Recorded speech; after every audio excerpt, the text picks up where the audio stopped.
la famille de Vladimir Poutine dans le viseur des États-Unis. Ce mercredi 6 avril, Washington a annoncé une nouvelle série de sanctions visant directement les deux filles du président russe, Maria Vorontsova et Katerina Tikhonova.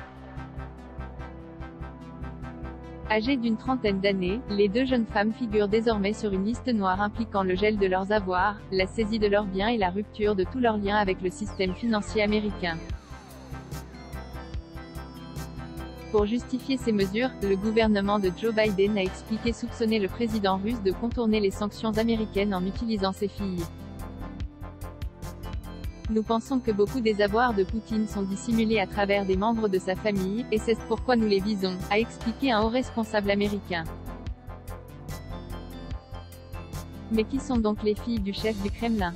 Très discrètes, Maria Vorontsova et Katerina Tikhonova sont respectivement nées en 1985 et 1986 à Dresde, en Allemagne de l'Est.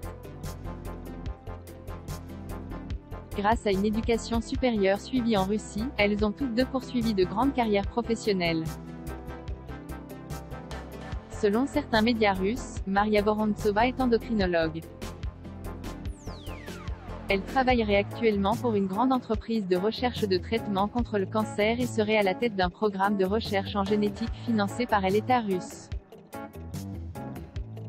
Deux jeunes femmes proches du Kremlin, Katerina Tikhonova, de son côté, est décrite comme une dirigeante de la tech qui soutient l'industrie de défense russe.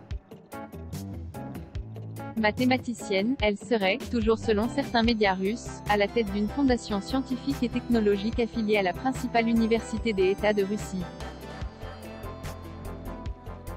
En somme, les deux descendantes de Vladimir Poutine entretiennent des relations très privilégiées avec le Kremlin, ce qui explique que le gouvernement américain s'en méfie.